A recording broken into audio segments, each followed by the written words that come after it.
इसी तरह की कोई दिक्कत तो नहीं है कि ये केवल एक निवेदन कर दूं, जब आपका खरीद केंद्र ही अगर स्थापित नहीं होगा तो किसान तो जहां भी कोई बायर मिलेगा वहां जाके अपनी फसल बेचेगा। तो मैं एक निवेदन करूं, अगर 2,500 एक बार मान के चलिए आप 2,500 रुपए प्रति क्विंटल कोई रेट तय है और बाजार के अंदर अभी क्रय केंद्र खुले नहीं है, बाजार में उसको तत्काल रुपया चाहिए, जिस राशि में माल बिकेगा उसी राशि में बेचेगा।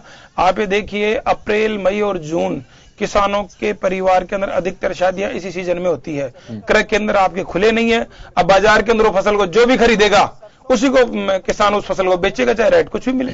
तो दाबाई जी के इस बात से मैं सहमत नहीं हूं।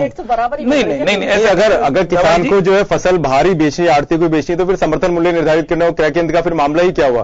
सरकार ने जिस दिन समर्थन मूल्य निर्धारित किया उससे पहले तो उसके खरीद केंद्र जो है खुल जाने चाहिए और किसान को पूरा उसको अवसर मिलना चाहिए कि हाँ, अगर उसके सामने ये विकल्प होना चाहिए कि हाँ मुझे आड़ती को बेचना है कि मुझे सरकार को बेचना है, ये उसके पास विकल्प रहना चाहिए। लेकिन उसके पास आज की तारीख में समर्थन मूल्य निर्धारित होने के बाद भी एक ही विकल्प है, जो कि दुर्भाग्यपूर्ण है। कल समाचार पत्रों के माध्यम से हमने देखा कि यूपी के अंदर यूपी के मुख्यमंत्री योगी आदित्यनाथ जी ने संपूर्ण यूपी के जिलों के अंदर तत्काल प्रभाव से खरीद केंद्रों की घोषणा कर दी कि खरीद केंद्र फटाफट खोलो और किसानों की फसल को, हाँ आप खरीद केंद्र पे नहीं बेचकर अगर बाहर बेचना चाहो आप स्वतंत्र हैं, लेकिन खरीद केंद्र पे आप अपनी फसल को तत्काल बेचो और तत्काल वहीं की वहीं से आप अपना चेक प्राप्त करो। तो कितनी खुशी की बात है। जो यूपी 27 साल से बसपा सपा के उसमें फंस रहा था चंगुल में, आज एक भारतीय जनता पार्टी की सरकार वहां आई है। हालांकि मैं कोई पार्टी की या किसी राजनीति की मैं बात नहीं कर रहा, लेकिन फिर भी वहां के मुख्यमंत्री की मैं तारीफ करूंगा कि उन्होंने आते 15-16 दिन बाद इतनी बड़ी घोषणा की, किसानों का ऋण माफ किया और उसके बाद में खरीद केंद्र स्थापित किए और वहां फसल देते ही तत्काल प्रभाव से आप अपना चेक ले जाइए।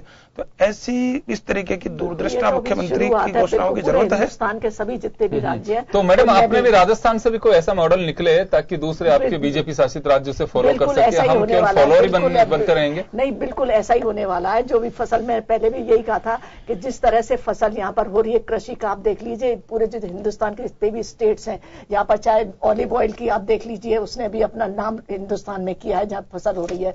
इसकी सरसों की फसल का भी बहुत, किसान तो मैम अपना काम कर रहा है, किसान तो अपना काम कर रहा है, लेकिन सरकार को जो काम करना चाहिए, सरकार कहने के अपने कामों से जो है पीछे हट रही है। सरकार सिर्फ बात करती है, सरकार बात करती है किसानों की, लेकिन सरकार जो किसानों का काम करने से जो है पीछे हट रही है। हमेशा साथ खड़ी है किसानों के। चलिए, मैं एक समय का अभाव है, राजकुमार जी एक छोटा सा सवाल है मेरा आपसे कि ये माना जा सकता है कि जो खरीद की व्यवस्था है वर्तमान में, किसान के साथ किसी तरह का कुठाराघात है, उसके साथ किसी तरह की नाइंसाफी कही जा सकती है कि कोई ज्यादा फर्क नहीं है कि अगर सरकारी केंद्र भी शुरू होते हैं और प्राइवेट अपने अंदाज से भी अगर किसी को बेचता है अपने संसाधनों के जरिए या कैसे भी आड़ती के माध्यम से या किसी दलाल के माध्यम से, तो क्या कुछ फर्क पड़ रहा है इसका भी? बिल्कुल फर्क पड़ेगा।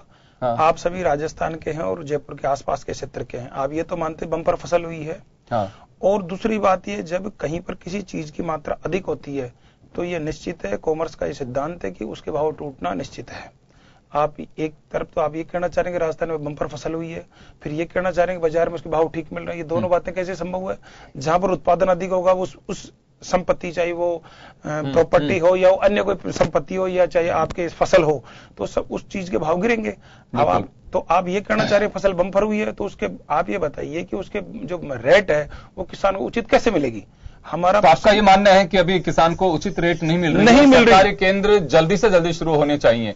मेरा तो आग्रह आपके टीवी चैनल के माध्यम से मैं सरकार को, और माननीय भारतीय जनता पार्टी के नेता भी है मौजूद है, मैं सरकार को इस तरफ ध्यान आकर्षित करना चाहूंगा कि बम्पर फसल होने के बावजूद भी किसान क्रय केंद्र स्थापित नहीं होने के कारण किसान को अपनी फसल औने पौने दामों में बेचनी पड़ रही है। चले, तो लबोलबाब यही है कि सरकारी अगर खरीद होती है समर्थन मूल्य के आधार पे तो किसान को उसका वाजिब हक मिल सकता है। हालांकि किसान का यह भी दावा है कि जितनी रेट मिलनी चाहिए वो नहीं मिल पा रही है, लेकिन फिर भी अगर इसे शुरू की जाते हैं तो कम से कम किसान उन दलालों के चंगुल में नहीं फंसेगा जिसे पैसे की जरूरत है और औने पौने दामों में उसे अपनी फसल बेच करके जाना पड़ रहा है। क्योंकि वजह साफ है कि किसान को पैसे की आवश्यकता होती है और ये जो वक्त होता है किसान के लिए काफी महत्वपूर्ण होता है कि इस फसल से बहुत सारी उसकी उम्मीदें टिकी होती हैं।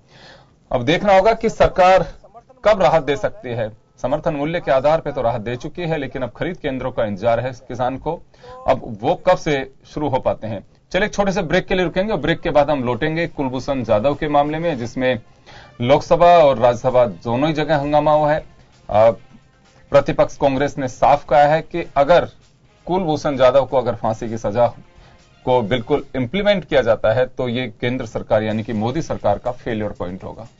और दूसरी ओर बीजेपी ने कहा है कि कांग्रेस ज्यादा मामले में भी राजनीति कर रही है, ये उसकी ओछी हरकत है। छोटे से ब्रेक के बाद